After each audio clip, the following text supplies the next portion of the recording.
Hi friends, Hindi recorded channel में आप सभी का स्वागत है। दोस्तों, भारत दूरदर्शन नाटक की रचना 1880 ईस्वी में भारतेंदु हरिश्चंद्र द्वारा की गई थी। भारत दूरदर्शन भारतेंदु जी की सफल कृति माना जाता है।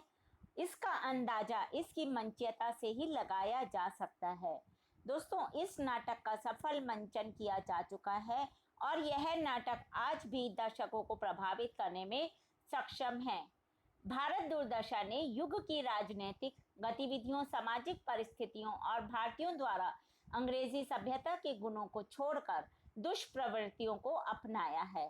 सामाजिक अंधविश्वासों और अज्ञान तथा असंगठित प्रवृत्तियों में फंसे रहने की उन समस्त समस्याओं का सजीव चित्रण किया गया है इस नाटक में, जिससे भारत उस समय ग्रसित था।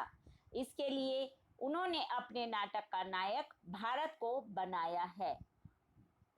उन्होंने भारत के माध्यम से उन सभी समस्याओं को प्रतीक पात्रों के रूप में चित्रित किया है, जिसके कारण भारत दुर्दशा के कगार पर पहुंचा।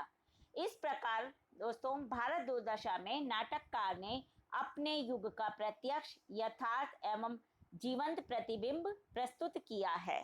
तो दोस्तों, आज के अध्याय में हम इसी भारत दुर्दशा नाटक की संवेदना पर चर्चा करेंगे। तो चलिए दोस्तों, शुरू करते हैं अपना आज का अध्याय, भारत दुर्दशा नाटक की संवेदना।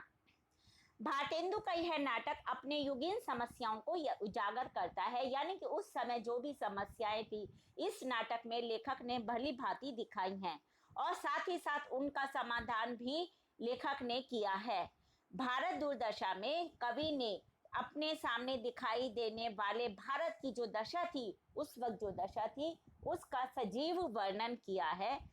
वो दशा क्या थी दोस्तों? उस समय भारत पतन की ओर उन्मुख हो रहा था, पतन की ओर जा रहा था। भारतेंदु ऐसे समय में आए जब अंग्रेजी शासन और नवाबी राज्यों में हिंदुओं का सम्मान सुरक्षित नहीं था।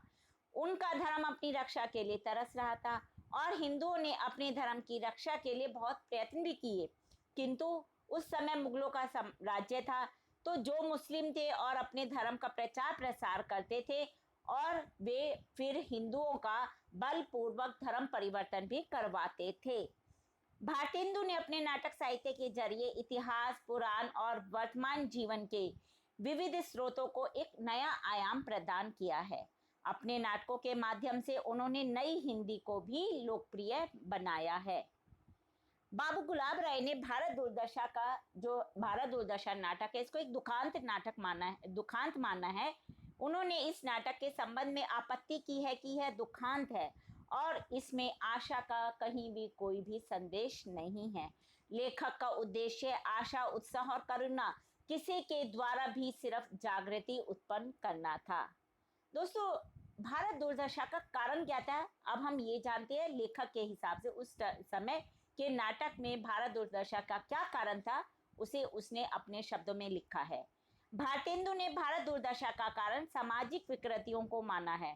लोगों के निराशावादी, लक्ष्यहीन व पतनोन्मुख सोच को भारतेंदु ने सबसे बड़ा भारत दुर्दशा का कारण माना। समाज की आर्थिक, धार्मिक संरचना समाज को खोखला कर रही है। जाति वर्गीकरण, आपसी मनमुटाव, स्वार्थ परखता भारत की दुर्दशा के सबसे प्रमुख कारण रहे हैं। भारत सदैव धार्मिक अंधविश्वास की रूढ़िवादियों व परंपरा मान्यताओं से ग्रसित रहा है, जिसके कारण एक धर्म दूसरे धर्म को नीचा दिखाते हैं, आपस में लड़ते हैं। और सबसे बड़ी बात है कि उसी समय, ऐसे समय में भारत में विदेशियों का आगमन हुआ और जो कि और भी अधिक भारत की दुर्दशा का कारण बना। और सबसे बड़ी बात यह है कि भारतीय समाज का एक बड़ा तबका आलसी, अशिक्षित और कमजोर वर्ग का है और वो अपनी सिर्फ जो पुरानी सड़ी गली मान्यताएं हैं उन्हीं को ढो रहे हैं। वे अपने तक ही केंद्रित है और एक वर्ग ऐसा है जो इस तरह के लोगों का निरंतर शोषण करता रहता है, किंतु यह उस परंपरा का विरोध नहीं करते। क्यों? क्योंकि एक तो ये अशिक्षित हैं, उनको कुछ मालूम ही नहीं है, किसी के बारे में उन्हें समझ ही नहीं है। साथ ही साथ वो इस कारण निराशावादी और भाग्यवादी होते जा रहे हैं। वो हर बात अपने भाग्य के ऊपर छोड़ देते हैं। समाज के प्रति दृष्टिकोण। भाग्यवादी व लक्ष्यहीन पतनशीलता की ओर अग्रसर समाज को देखकर भारतेंदु जी को निराशा होती है।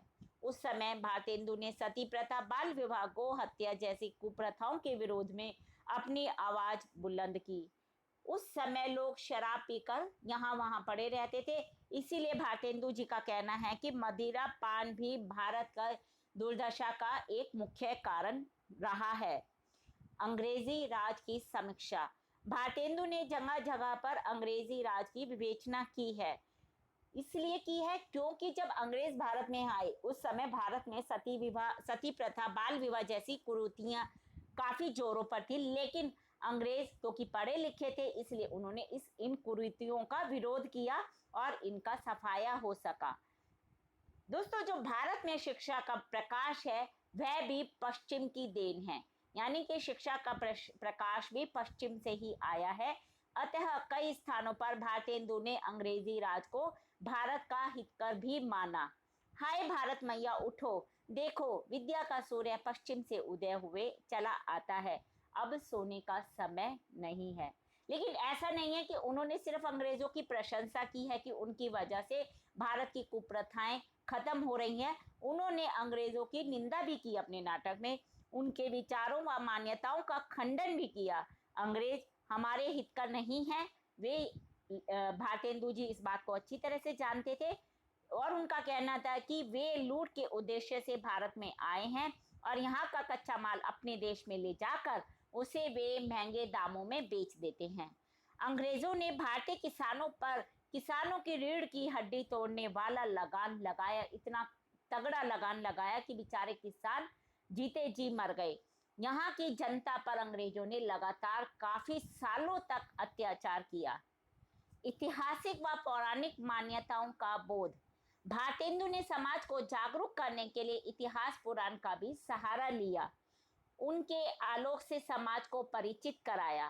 भारत दुर्दशा भारतेंदु का एक मौलिक नाटक है, किंतु फिर भी इसमें उन्होंने पौराणिक व ऐतिहासिक तथ्य समाहित किए हैं। भारत दुर्दशा में पुराण को आधार बनाकर समाज को जागरूक करने का प्रयत्न भी लेखक ने काफी हद तक किया है। लेखक ने राम, युधिष्ठिर, भीष्म, भीम, कर्ण, अर्जुन, कृष्ण आदि की भी मिसाल पेश की है। उनके अनुसार भारत कभी ईश्वर का प्रिय या सोने की चिड़िया थी और वही भारत आज किस तरह से दुर्दशा के कगार पर है। भारत की है दुर्दशा हो रही है। वस्तुतः भारतेंदु के मन में भारत की तत्कालीन दशा का गहरा क्षोभ था। हिंदू धीरे धीरे पतन के गर्त में गिरता जा रहा है। भारत दुर्दशा में राष्ट्रीय भावना की सशक्त अभिव्यक्ति को देखकर डॉक्टर रमेश गौतम कहते हैं, भारतेंदु हरिश्चंद्र की राष्ट्रीय भावना की अभिव्यक्ति का सुंदर रूप भारत दुर्दशा में परिलक्षित होता है। तत्कालीन जीवन की सामाजिक, धार्मिक, राजनीतिक, आर्थिक एवं सांस्कृतिक जीवन की यथार्थ प्रतिकृति उनके प्रस्तुत नाटक में मुखरित हुई है। डॉक्टर गोपीनाथ तिवारी ने भारतेंदु की राष्ट्रीयता को हिंदू राष्ट्रीयता कहा है। दोस्तों, अंत में यह कहा जा सकता है कि भारतेंदु ने भारत दुर्दशा में प्रतीकात्मक पात्रों की सहायता से भारत की दुर्दशा के कारणों की खोज की, उनकी पहचान की, जिसमें उनके अनुसार सबसे बड़ा कारण था मदिरा, लोभ, अशिक्षा।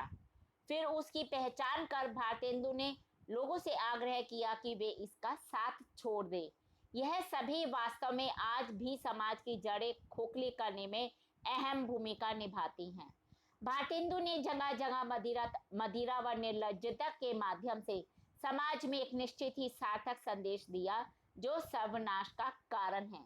उसके साथ ना जाने का आग्रह भी लोगों से उन्होंने बार बार किया।